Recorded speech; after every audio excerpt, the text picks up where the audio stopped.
அம்மா சொன்னால் எல்லா பிள்ளைகளையும் மாவீராக கொடுத்தாகிவிட்டது. அதில் கடைசி மகன் இங்கனதான் படுத்து கிடந்தான். நான் என் தலைவர்கிட்ட போறேன், தலைவருக்காக போறேன் என்று சொல்லி கொண்டிருந்தான் தம்பி. உடனே சேர்ந்து 6 மாசத்தில் வீரச்சாவை தழுவி மாவீரராகிவிட்டான். 2 பிள்ளைகள் எங்களுக்குப்பா. 2 பிள்ளைகளையும் என் தலைவனுக்காக நான் சாக கொடுத்துட்டேன். ஒரே ஒரு வருத்தம் தாண்டா மகனே, இன்னும் 2 பிள்ளைகள் இல்லையே என் தலைவனுக்காக கொடுக்க என்று சொன்னான். மௌனம், அடர்ந்த மௌனம். கொஞ்ச நேரம் கழிச்சு அந்த தாய் பேச ஆரம்பிக்கிறா. நாங்க எல்லாரும் செத்துட்டாலும் பரவாயில்லடா மகனே, நாங்க எல்லாரும் செத்துட்டாலும் பரவாயில்ல. என் பிள்ளை, என் மூத்த மகன், என் தலைவன் பிரபாகரனை காப்பாத்தி வச்சிருங்க. நாங்க எல்லாரும் இல்லைனாலும் பரவாயில்ல. அவன் நட்டு வச்ச பனை மரமும் தேக்கு மரமும் காலடிபட்ட இடத்தில் முளைத்த புல்லும். நான் இனிமே மக்களை நம்பி போயில நேரடியா இறைமகன் ஏசிக்கிட்டே பேசுகிறது, அல்லாட்டே வேண்டியதுன்னு முடிவு பண்ணிட்டேன். நான் இவங்களோட பேசி பயனில்லைன்னா 15 ஆண்டுகளாக ரொம்ப பாடுபட்டேன். இதை பாருங்க, நீங்க தான் அவர் சொன்னாரு, இறைமகன் சொல்றாரு, அநீதிக்கு எதிரான புரட்சி தீயை பற்ற வைக்கவே நான் இந்த பூமிக்கு வந்தேன்னு. நீங்க பற்ற வச்சுட்டு போனீங்க, அந்த புரட்சி தீயை நான் மறுபடியும் அணைய விடாம கொண்டு போகணும்னு பாக்குறேன். நம்மளுக்கு தான் தண்ணி ஊற்றி அணைக்கிறாங்க, நீங்க பாருங்க, தயவு செய்து பாருங்க அப்படின்னு அவரு நபிகளார்கிட்ட போய் கேட்குறாங்க, தீமையை எப்படி ஒழிப்பீர்கள் நபிகளாரேன்னு. நான் நன்மையை வச்சுதான் ஒழிப்பேன்றாப்ல.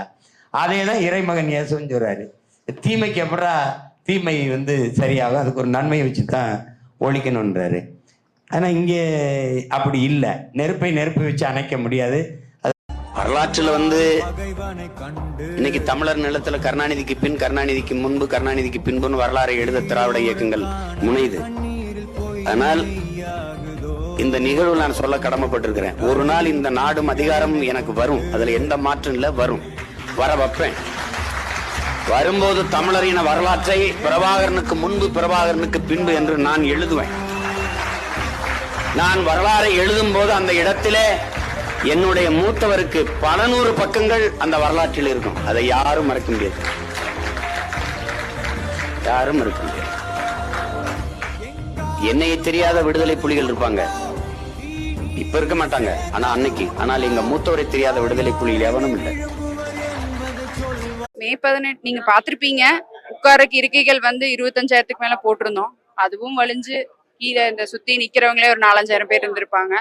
இப்படி ஒரு மாநாடு கோயம்புத்தூர்ல நடக்குது அப்படின்னா அது நாம் தமிழர் கட்சியோட மாநாடு மட்டும்தான். அவ்வளவு சிறப்பா ஒரு ராணுவ கட்டுப்பாட்டோட இருக்கும். நீங்க இப்ப இந்த திடங்க பாத்தீங்க அப்படின்னாலே இருக்கைகள் எல்லாமே ஒழுங்குபடுத்தி வச்சுட்டு, குப்பைகள் எதா இருந்தாலும் எங்க சுற்றுச்சூழல் பாசறை எடுத்து வச்சுட்டு, நாளைக்கு பாத்தீங்கன்னா இங்க மாநாடு நடந்தது அப்படிங்கிறதுக்கான ஒரு தடையுமே இருக்காது. அந்த அளவுக்கு அந்த இடத்தை ரொம்ப சுத்தமா வச்சுட்டு போவாங்க. அதுதான் எங்க அண்ணனுடைய வளர்ப்பு, சீமான் அண்ணாவோட வளர்ப்பு. ரொம்ப சந்தோஷமா இருக்குங்க. மாநாடு நல்லபடியா முடிஞ்சிருச்சு.